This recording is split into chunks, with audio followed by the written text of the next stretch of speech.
Mumbai MHADA house. Mumbai में जल्द साकार होगा पक्के घर का सपना, म्हाडा का बड़ा फैसला। आखिर क्या है योजना?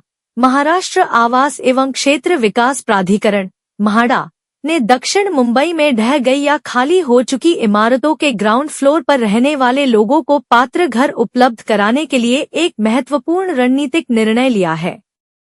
इसे ध्यान में रखते हुए इन लोगों को भी व्यापक सूची योजना में शामिल किया जाएगा। इसमें ग्राउंड फ्लोर पर रहने वाले लोगों को केवल तभी पात्र माना जाएगा जब इमारत ढह गई हो या खाली हो गई हो। म्हाडा का यह निर्णय ग्राउंड फ्लोर पर रहने वाले लोगों के लिए राहत की बात होगी। म्हाडा का अधिग्रहण की गई इमारतों के लोगों के लिए बड़ा फैसला। इससे पहले व्यापक सूची के तहत ग्राउंड फ्लोर पर रहने वाले लोगों को स्थायी आवास अधिकार प्राप्त करने का कोई प्रावधान नहीं था। इससे ग्राउंड फ्लोर पर रहने वाले लोग अपने सही घरों से वंचित हो जाते हैं, जबकि कई लोग अभी भी अस्थायी घरों में रह रहे हैं। ऐसे लोगों की सुविधा को ध्यान में रखते हुए म्हाडा प्राधिकरण ने एक कदम आगे बढ़ाया है। इसके साथ ही अब ऐसी इमारतों के ग्राउंड फ्लोर पर रहने वाले लोग भी महासूची वाले मकानों की लॉटरी के लिए पात्र हो जाएंगे। कौन इमारतें हैं शामिल? दरअसल मुंबई में कुछ पुरानी इमारतें हैं। ये इमारतें 1969 से पहले बनी थी। इन इमारतों से म्हाडा टैक्स वसूलता है।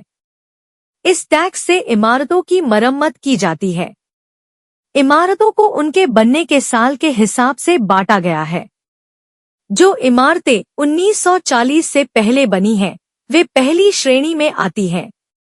1940 से 1950 के बीच बनी इमारतें दूसरी श्रेणी में आती हैं।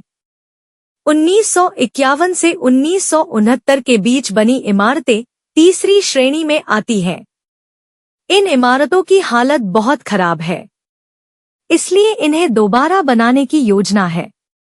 लोगों की हो रही पहचान। जिन इमारतों को दोबारा बनाने का काम रुका हुआ है, उनमें रहने वालों को भी घर मिलेगा। म्हाडा इन लोगों के बारे में जानकारी जुटा रहा है ताकि उन्हें सरकार के नियम के अनुसार अलग अलग श्रेणी में रखा जा सके। यह काम सितंबर 2019 के सरकारी फैसले के अनुसार किया जा रहा है। म्हाडा पात्र मकान उपलब्ध कराएगा। मुंबई बिल्डिंग मरम्मत और पुनर्निर्माण बोर्ड की मांग के अनुसार अत्यधिक खतरनाक इमारतों या ढह चुकी इमारतों के लोगों को म्हाडा की ओर से ट्रांजिट कैंपों में ट्रांसफर किया जाता है।